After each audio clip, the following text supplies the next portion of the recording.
যখন ইহুদিদের কন্যাদের, যখন ইহুদি মেয়েদের ঋতু আসে, যখন ইহুদি মেয়েরা হায়েজ প্রাপ্ত হয়, লাম ইউআকিলুহা ওয়া লাম ইউজামিউহুন্না ফিল বুয়ুতি, তখন ইহুদিরা তাদের সাথে খেত না, তাদেরকে একসঙ্গে রাখতো না। কত নিকৃষ্ট জাতি ইহুদিরা, চিন্তা করেন। মা বোনদের যখন হায়েজ প্রাপ্ত হয়, ঋতুবতী হয়, তখন এই ইহুদিরা মা বোনদেরকে সঙ্গে রাখে না, একসঙ্গে খেতে পর্যন্ত বসে না, বলে ছি ছি ছি, তুমি পচে গেছো, নষ্ট হয়ে গিয়েছো, তোমার এটা হয়েছে সেটা হয়েছে। তখন তাদের সঙ্গে একসাথে খেতে বসে না, একসঙ্গে বাড়িতে রাখে না, একসঙ্গে থাকে না, পৃথক করে দেয়, পৃথক করে দেয়, অবমূল্যায়ন করে, অবমূল্যায়ন করে। এখনো হিন্দু সমাজে দেখবেন, হিন্দু সমাজের কন্যারা পিতার সম্পত্তি ছেলেদের মতন পায় না, তাদেরকে বঞ্চিত করা হয়। অনেক রয়েছে, অনেক প্রথা রয়েছে। অন্য এক বিবরণীতে এবার লক্ষ্য করেন, ইসলামের নবী জনাবে মুহাম্মদুর রাসূলুল্লাহ মা বোনদের সাথে কেমন আচরণ করেছেন, ইসলাম মা বোনদের কেমন মর্যাদা প্রদান করেছেন, কেমন সম্মান প্রদান করেছেন। অন্য এক বিবরণীতে আয়েশা রাদিয়াল্লাহু তাআলা আনহা বলতেছেন, কুনতু আশরাবু ওয়া আনা হাইজ সুম্মা বুনাবিলুহুন নবী সাল্লাল্লাহু আলাইহি ওয়াসাল্লাম ফায়াদউ ফাহু আলা মাওদিন ফায়াশরাবু ওয়া তারাকুল আরাকু ওয়া আনা হাইজ। আমি যখন অপবিত্র অবস্থায়, আমি যখন ঋতুবতী, আমি যখন পানি পান করতাম, তখন ওই পাত্র আল্লাহর নবীকে প্রদান করতাম। যেই গ্লাসে আমি পানি পান করতাম, যেই গ্লাসে মুখ দিয়ে আমি পানি পান করেছি, ওই গ্লাসটা পানি সহকারে আল্লাহর নবীকে প্রদান করতাম। তখন আল্লাহর নবী ওই গ্লাস থেকে পানি পান করতেন, যেখানে আমি মুখ লাগিয়ে পানি পান করেছি, আল্লাহর নবী ঠিক একই জায়গাতে মুখ লাগিয়ে পানি পান করেছেন। সুবহানাল্লাহ। কিন্তু পক্ষান্তরে ইহুদিদের কি নীতি দেখতে পেলাম? ইহুদিদের নীতি এতটাই জঘন্য যে যখন মা বোনেরা ঋতুবতী হয়, তখন তাদের সঙ্গে খেত না, তাদের সঙ্গে থাকতোই না। কিন্তু মুহাম্মদ সাল্লাল্লাহু আলাইহি ওয়াসাল্লাম আয়েশা রাদিয়াল্লাহু তাআলা আনহা যেখানে মুখ লাগিয়ে পানি পান করেছেন, আল্লাহর নবী নিজে সেখানে মুখ লাগিয়ে পানি পান করেছেন, অথচ তখন আয়েশা রাদিয়াল্লাহু তাআলা আনহা ঋতুবতী। ঋতুবতী অবস্থাতে আয়েশা রাদিয়াল্লাহু তাআলা আনহা হাড্ডি থেকে গোশত ছিঁড়ে খেয়েছেন। যেই হাড্ডি থেকে, সেই হাড্ডি যখন আল্লাহর নবীকে প্রদান করা হতো, তখন আল্লাহর নবী ওই হাড্ডি থেকে একই জায়গা থেকে মুখ দিয়ে ছিঁড়ে গোশত ভক্ষণ করতেন। এভাবে আল্লাহর নবী মা বোনদেরকে মর্যাদা দান করেছেন। শুধু এখানেই শেষ নয়, আর একটা গুরুত্বপূর্ণ হাদিস, আয়েশা রাদিয়াল্লাহু তাআলা আনহা বলতেছেন, কানা ইয়াত্তাকিউ ফি হাদরি ওয়া আনা হাইদ। আমি যখন ঋতুবতী, আল্লাহর নবী আমার শরীরে হেলান দিয়ে রয়েছেন। আমি যখন ঋতুবতী, আল্লাহর নবী আমার শরীরে হেলান দিয়ে শুয়ে থাকতেন। সুম্মা ইয়াকরাউল কুরআন। এখানে শেষ নয়, অতঃপর তিনি কোরআন মাজিদ পর্যন্ত পাঠ করতেন, তেলাওয়াত করতেন। জোরে সরে বলুন সুবহানাল্লাহ। কি বুঝলেন? আর আজকে মা বোনেরা বিভিন্ন সময় এই ইসলামকে অবমর্যাদা করে, এই ইসলামকে অবমূল্যায়ন করে। নাউজুবিল্লাহ, আস্তাগফিরুল্লাহ। মাঝে মধ্যে দেখা যায় নারীবাদীর নামে কিছু ভণ্ড রয়েছে, যারা ইসলামকে বিকৃত করার চেষ্টা করছে, যারা ইসলামকে অপমানিত করার চেষ্টা করেছে, যারা মা বোনদের পর্দার বিরুদ্ধে সারা জীবন ধরে লড়াই করে যাচ্ছে। এদের পরিস্থিতি কি আল্লাহই ভালো জানে। অথচ ইসলামই তাদেরকে এই কথাগুলো বলার স্বাধীনতা প্রদান করেছে। বলছিলাম যে যেই থালা তুমি খাইলে, যেই থালাতে তুমি খাইলা, সেই থালাটাই ছিদ্রা করলা।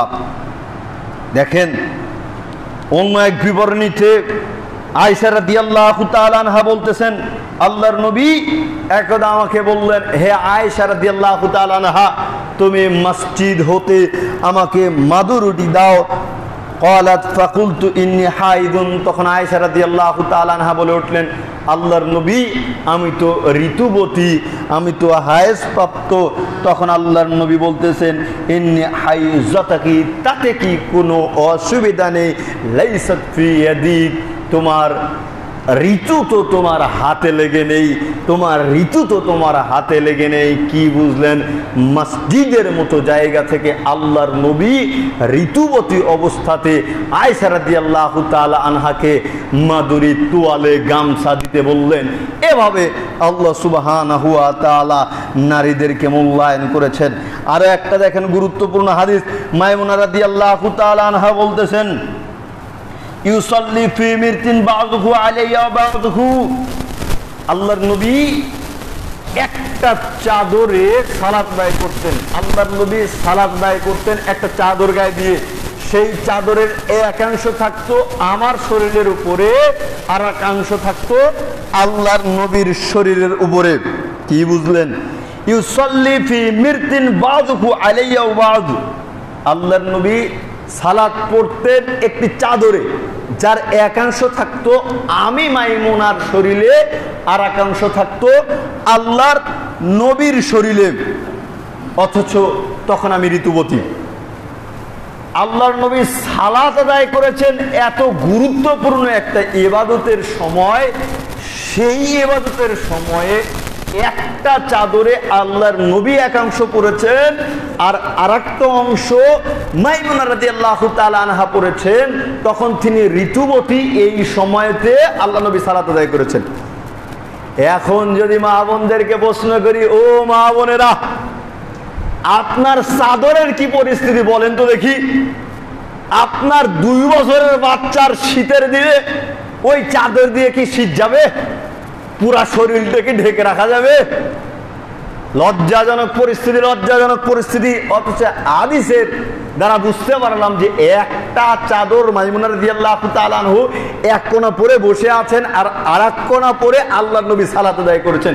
চাদরটা কত বড়, চাদরটা কত বড়! এই কারণে সেদিনে বলছিলাম, বাজারে যেগুলো বরখার নামে পাওয়া যায়, এগুলো বরখা নয়, এগুলো হিজাব নয়, এগুলো একটা ফ্যাশন কাপড় ছাড়া আর কিছুই নয়। এগুলো দিয়ে কোশ্চিন কালেও পর্দা হবে না। এখন বলবেন, মোহাম্মদ আলী ভাই সাহেব, পর্দা করবো কি দিয়ে? আপনি যে কোনো পোশাক দিয়ে পর্দা করতে পারেন, যেইভাবে আপনাকে নিরাপদ মনে হবে, যেইভাবে আপনি নিজেকে নিয়ন্ত্রিত রাখতে পারবেন, যে কাপড় দিয়ে নিজেকে ঢাকলে মনে হবে আপনি পর্দা করছেন, সেভাবেই আপনাকে ঢাকতে হবে। বরখা অনেক রয়েছে, বরখা অনেক রয়েছে, দেখলে দূর থেকে দেখলে মনে হয় মাশাআল্লাহ খুব সুন্দর একজন সুমিষ্টি পর্দাশীলা নারী যাচ্ছে এদিক দিয়ে হেঁটে। মা বোনদেরকে হেফাজত করার চেষ্টা করবেন, যার যেটা মর্যাদা আল্লাহ সুবহানাহু ওয়া তাআলা দিয়েছেন, ইসলাম দিয়েছেন, অবশ্যই আমাদেরকে সেই মর্যাদা যথাযথভাবে প্রদান করতে হবে। এবং মা বোনদেরকেও বলছি, আপনারা পর্দার সহিত জীবনযাপন করুন। যতটা ইসলাম থেকে দূরে থাকবেন ততটাই ক্ষতিগ্রস্ত হবেন, ততটাই ক্ষতিগ্রস্ত হবেন। তবে মনে রাখিয়েন, ইসলাম মর্যাদাপূর্ণ, ইসলাম প্রতিষ্ঠিত, ইসলাম বিজয়ী। এখনো ইসলাম বিজয়ী আছে, পূর্বেও ছিল, আগামীতেও থাকবে ইনশাআল্লাহ। কিন্তু আপনাকে চিন্তা করতে হবে যে আপনি ইসলামের সাথে আছেন কিনা। ইসলামের সাথে যদি আপনি থাকেন, তবে ইসলাম আপনাকে সাথে নিয়ে বিজয়ী, আর যদি না থাকেন, ইসলাম আপনাকে বাদ রেখেই বিজয়ী। ক্ষতিগ্রস্ত মাঝখান থেকে আপনি। সুতরাং ইসলামের সাথে থাকার চেষ্টা করুন। হায়াত খুবই কম, যে কোনো সময় মৃত্যুবরণ হয়ে যেতে পারে, তখন আর পরিবর্তনের কোনো সুযোগ থাকবে না।